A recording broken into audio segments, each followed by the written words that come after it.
Amanda. Igual, tampoco lo hice.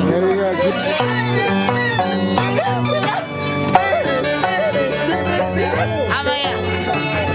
Vaya, me espere.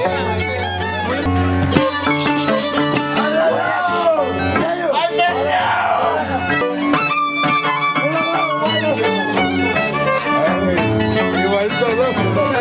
Es bajito para acá, ¿no?